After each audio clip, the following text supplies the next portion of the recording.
జానకి జానకి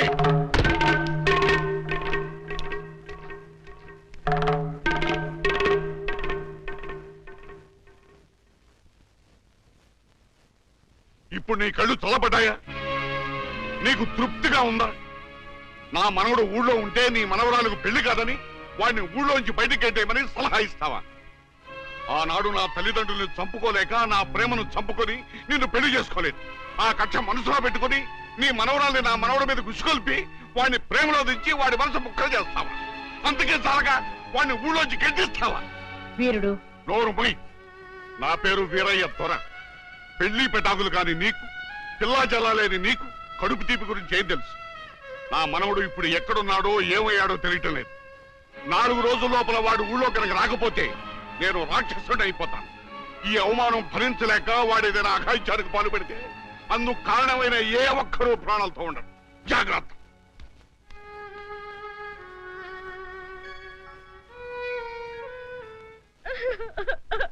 అక్క ఏంటే ఏమైందే?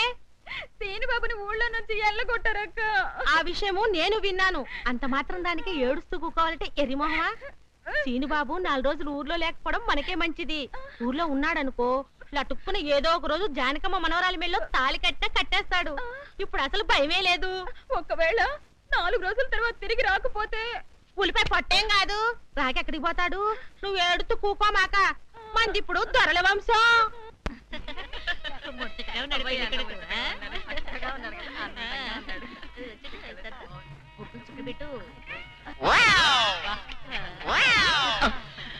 ఇదేమిటి?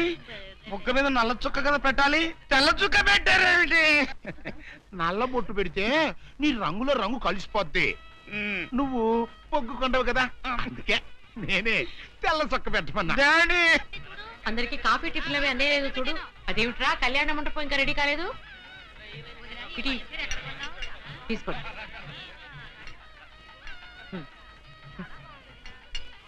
ఎంతైనా జానకమ్మే దగ్గరుండి అన్ని పనులు స్వయంగా చూసుకుంటది. మరి నన్ను ఏం చేయమంటారు చెప్పండి? నాదేమో ఆర్థికులని కొంపైపోయింది. మన ఇంట్లో పనులు మనం చేసుకుంటే తప్పే ఉందండి. ఏంటో ఆ సీనుబాబు గుళ్ళో గొడవ చేయకుండా ఉంటే ఈ ముహూర్తానికి మా పిల్ల పెళ్లి కూడా అయిండేది. ఈ ముహూర్తానికి ఎందుకులేండి, మాది అసలే దొరల వంశం. పొట్లకేం కాదు. అమ్మా సుందరి, అమ్మా సుందరి. ఏంటమ్మా ఏమైంది?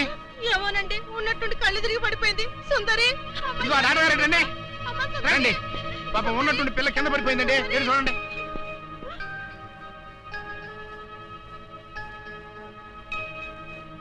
మీరేం కంగారు పడాల్సిన అవసరం లేదమ్మా. అమ్మాయి నెల తప్పింది. నెల తప్పడం ఏమిటండి? మీరేదో పొరపాటు పడి ఉంటారు. సరిగా చూడండి. పొరపాటు ఏం లేదమ్మా, అమ్మాయి గర్భవతి, 3వ నెల. అదెట్టా కుదురుతుంది డాక్టర్ గారు? ఆ సీనుగాడు పాప ఈ పిల్లని బలత్కారం చేసి 4 రోజులు కూడా కాలేదు, అప్పుడే 3వ నెల అట్ట వస్తే? అది డాక్టర్ గారిని అడగాల్సిన ప్రశ్న కాదండి, అమ్మాయిని అడగాల్సిన ప్రశ్న. ఏమే సుకుమారి, ఏంటిదంతా? నాకేం తెలీదు. తెలీదు. మీరెవరు నాకు కందులు పెట్టినట్టే నేను మీకు రహస్యం చెప్తా. సుందరి కడుపులో ఉన్న బిడ్డకు తండ్రి నేనే. ఏంటా నువ్వు చెప్పేది? ఆపండి, ఇదంతా అబద్ధం. వీళ్ళు చెప్పేదంతా పచ్చి అబద్ధం. నాకెవరితోనూ సంబంధం లేదు. నేను కన్న పిల్లనే. ఊరుకోవే. ఆ వేరేతోనే మనోడు నిన్ను బలాత్కారం చేసిన తర్వాత కూడా నువ్వు కన్నెపిల్లవు ఎలా అవుతావు? వీళ్ళంతా చెబుతున్నది నిజమే అయితే నువ్వు ఆడపిల్లవే గాని కన్నె పిల్లవెలా అవుతావు? కాదు, నేను కన్న పిల్లనే.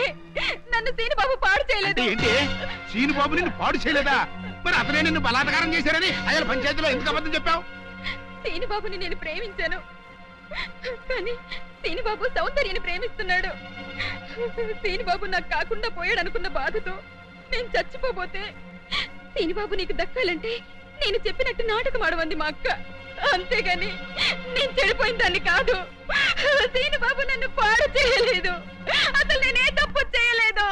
అబద్ధం. దాని మాట లేదు, నమ్మకండి. కళ్ళు తిరిగి పడిపోవడంతో ఏదేదో మాట్లాడుతుంది. నోరు ముయ్యమైన కప్పనోరు. దాని అమాయకురాలు చేసి నువ్వు ఇంత నాటకం ఆడతావా? ఆ వేరే ద్వారా మనవుడు తప్పు చేశాడంటే నేను నమ్ముతాననుకున్నావుటే?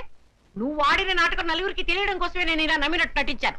ఏమిటే కూసావు? నీది దొరల వంశమా? ఏది మళ్ళీ ఇంకోసారి కూతకోయి నీ పళ్ళు రాలు కొడతాను. జాగ్రత్త. వాసిని అమ్మ కడుపు మారా. నువ్వు చెప్పిన మాటలన్నీ నిజమని నమ్మి బంగారు లాంటి కుర్రోణ్ణి అనరాని మాటలన్నీ అన్నాను కదంటే, మచ్చలేని నా పంచాయతీ ప్రెసిడెంట్ పోస్ట్ లో తప్పుడు తీర్మానం చేశాను కదంటే. అయితే ఇప్పుడు అందరి ముందు సరైన తీర్మానం చెబుతున్నాను. ఏరయ్య ద్వారా మనవడు నిర్దోషి అని తేలిపోయింది కాబట్టి ఈ సప్పిడి సుకుమారి చెల్లెల్ని ఆ బాబు పెళ్లి చేసుకోవాల్సిన అవసరం లేదు.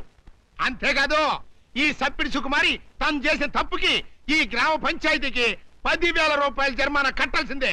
అమ్మ జానకమ్మ, నీ మూలంగా నేను చేసిన తప్పు దిద్దుకునే అవకాశం కలిగిందమ్మా. నీ మేలు మర్చిపోలేను. సుందరి,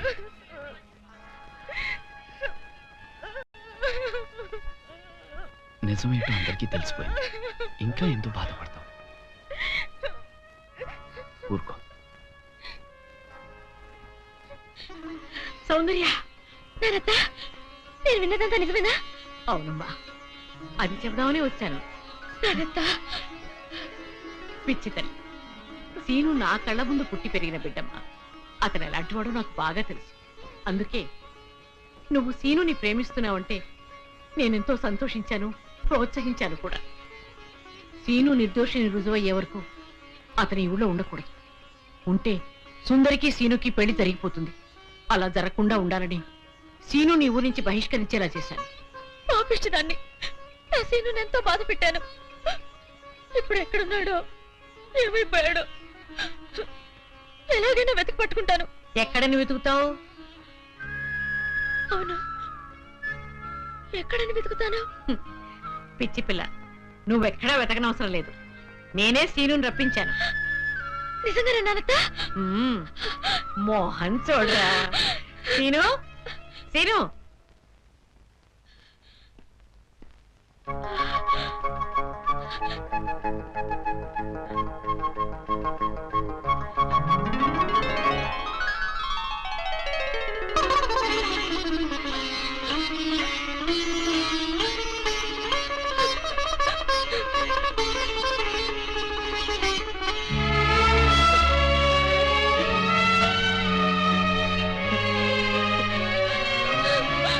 సుందర్య,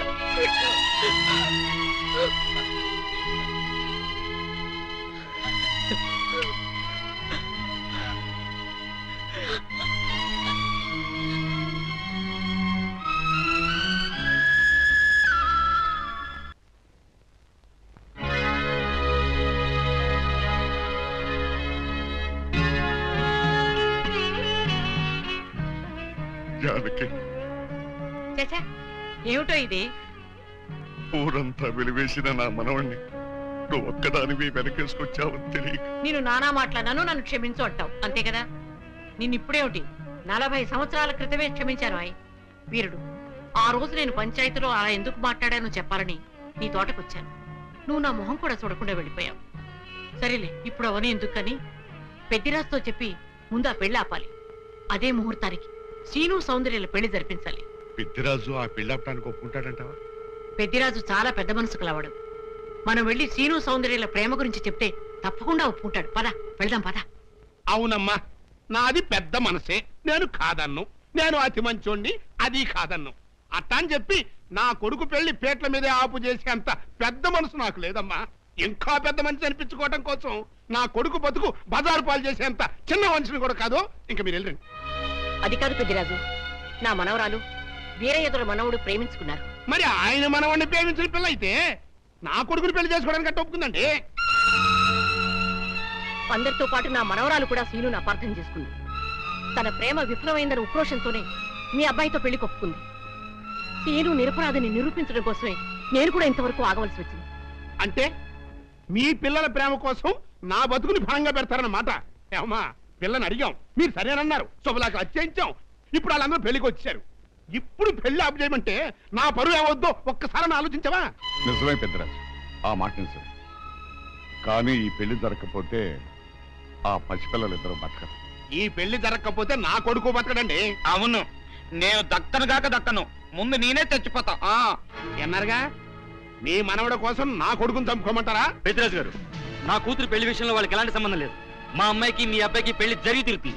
తాతబ్బాయి, అత్తయ్య, దయచేసి నా కూతురు జీవితాన్ని నీ జీవితంలో చెయ్యి. పెద్దరాజు గారు, వీళ్ళు ఎంతకైనా తెగించిన కన్ను. అందుకే పెళ్లి తర్వాత చేసే అప్పగింతల కార్యక్రమం ఇప్పుడే చేస్తున్నాను. నా కూతుర్ని మీకు అప్పచెప్తున్నాను. నేను ఈ పెళ్లి చేసుకోను. ఆ మొక్క చెప్పాల్సింది ఇప్పుడు కాదు కోళ్ళ. అవయా అమ్మాయి లోపల తీసుకెళ్లి అలంకారం చేయించు. ఎల్లో చూసారుగా, పెళ్లి కూతురు తండ్రి కూడా పెళ్లికి ఒప్పుకున్నాడు. మంచి మనసుంటే ఉండి 2 అక్షంతలు వేసేయాలండి, లేకపోతే దయచేయండి.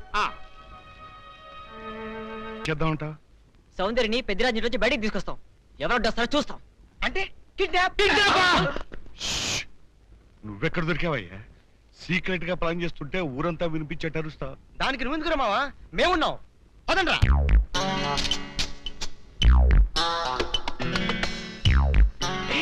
నువ్వు రావద్దు, నువ్వు ఇక్కడే ఉండు. రండి.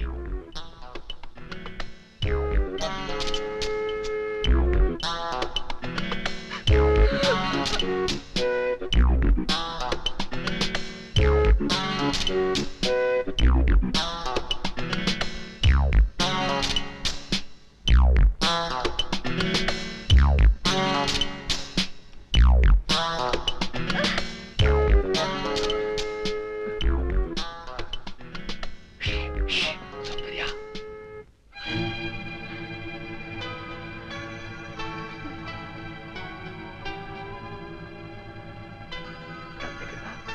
వచ్చేసేయ్.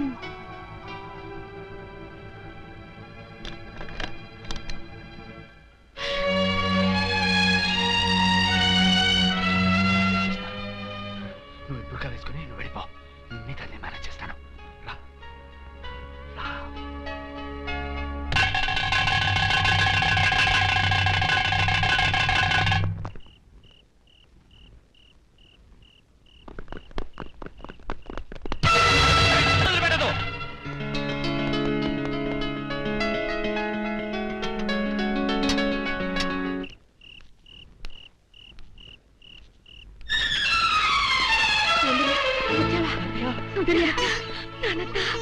అన్ని విషయాలు తర్వాత మాట్లాడుకుందాం.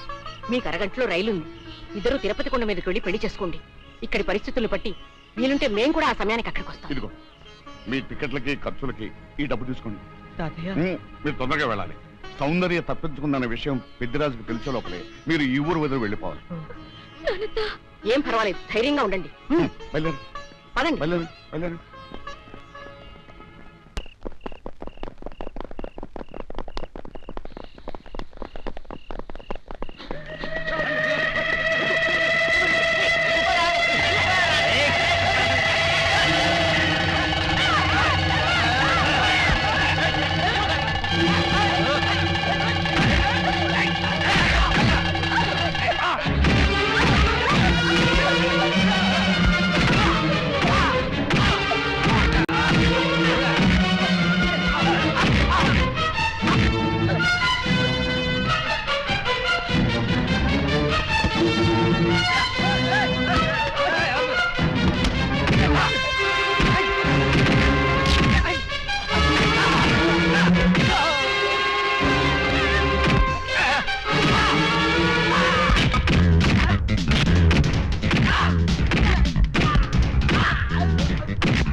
ఒసేయ్, ఏమిటి ఏమిటి నువ్వు చేసిన పని? ఆ పనికి మాల వెధతో లేచిపోయి నా పరువు తీస్తావుటే నిన్ను ఆగవయ్యా. ఇప్పుడు ఈ పిల్ల నీ కూతురు కాదు నా కోడలు. ఏదో కొడతన వల్ల చేసింది కూతురు టైంకి వచ్చేసింది కదా వదిలేయ్. రేయ్ బుల్లిరాజు గారు తీసుకోండి. బుల్రాజు గారు కనపట్లేదు. కనబడబోవడం సరిగ్గా ఇల్లంతా చూసామండి, ఎక్కడ కనపట్లేదు. అయితే ఈ పిల్లని ఎత్తుకుపోయినట్టే కుర్రాయాళ్ళు నా బుల్లిరాజు గారిని కూడా ఎత్తుకుపోయింటారా? రేయ్ ఆ ఏరై దొరగాన్ని జానికమ్మని సీను గాన్ని ఆ కుర్రాయాలని ఇల్లు ఎత్తి ఎక్కడ కనబడితే అక్కడ కట్టుబడేసి వెళ్ళండి.